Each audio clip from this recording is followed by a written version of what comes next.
नई जिद्दत, नई तकनीक यानी नए औजार। ये कहानी है कबायली इलाकों में पाए जाने वाले संगे मरमर के ज़खायर से बेहतर इस्तिफादे की। पहले पहल ब्लास्टिंग के ज़रिए कीमती मार्बल ज़ाया हो जाता था, लेकिन अब डायमंड कटिंग टेक्नोलॉजी से फ़ायदा उठाया जा रहा है। हुकूमत ने बाजोड़ के लोगों को ज़्यादा से ज़्यादा मुआशी फ़वाइद उठाने के लिए यहाँ पर नई टेक्नोलॉजी मुतारिफ़ करवाई है। जहाँ पहले 80% मार्बल खुदाई के दौरान ज़ाया हो जाता था, अब वही 80% काबिल इस्तेमाल बनाया गया है। दुनिया में संगे मरमर से बनी मसनूआत की मांग में मुसलसल इजाफा देखा जा रहा है। हुकूमत ने इसी बढ़ती हुई मांग को पूरा करने के लिए मकामी कबाइल को अरजान निर्ख पर भारी मशीनरी फराहम की है। केक की तरह पत्थरों को काट कर निकाला गया संगे मरमर कई गुना ज़्यादा मुनाफा बख्श है। ब्लास्टिंग से जो काम हो रहा है उनका कीमत 800 या 1000 रुपये टन है, और उस मशीन से जब पत्थर तैयार हो जाए स्क्वायर ब्लैक, तो उनका कीमत आजकल तो है ना तकरीबन 7-8 हज़ार रुपये टन है।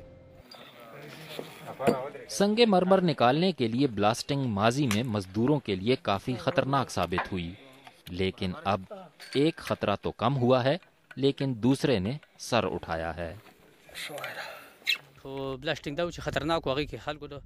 ब्लास्टिंग खतरनाक थी, इससे लोगों और हमारे मरने का खतरा था। बारूद से और नुकसान भी हो सकता था। अब मशीनरी से पत्थर काटे जाते हैं, अब सहूलत है। रोजगार में कुछ न कुछ कमी आई है, क्योंकि अब मजदूर कम चाहिए होते हैं। हुकूमत और निजी शोबे के दरमियान मुश्तरका मुफाद के लिए नई टेक्नोलॉजी काफ़ी मुफीद साबित हो रही है। अब एक इकोनॉमिक एक्टिविटी जनरेट हो गई है, क्योंकि ज़्यादातर जो चीज़ है वो बिक रही है मार्केट में और अच्छी क्वालिटी की आ रही है, तो लोगों का ट्रेंड अब इस तरफ आ गया। संगे मरमर की खुदाई के तरीकों में तो बेहतरी आई है, लेकिन इनसे तैयार की गई टाइल्स को एक और चैलेंज दरपेश है, और वो हैं सिरामिक टाइल्स। लोग ज़्यादातर इस्लामिक स्टाइल जो है उसकी तरफ आ गए हैं, ज़्यादा मतलब वो पसंद करते हैं उसको, उसमें कलर का जो है वो नहीं आता। तो दूसरा ये है कि वैसे भी तकरीबन ये 6-7 सालों से काफ़ी मार्बल पे जो है ना मतलब ज़वाल पजीर हो रहा है।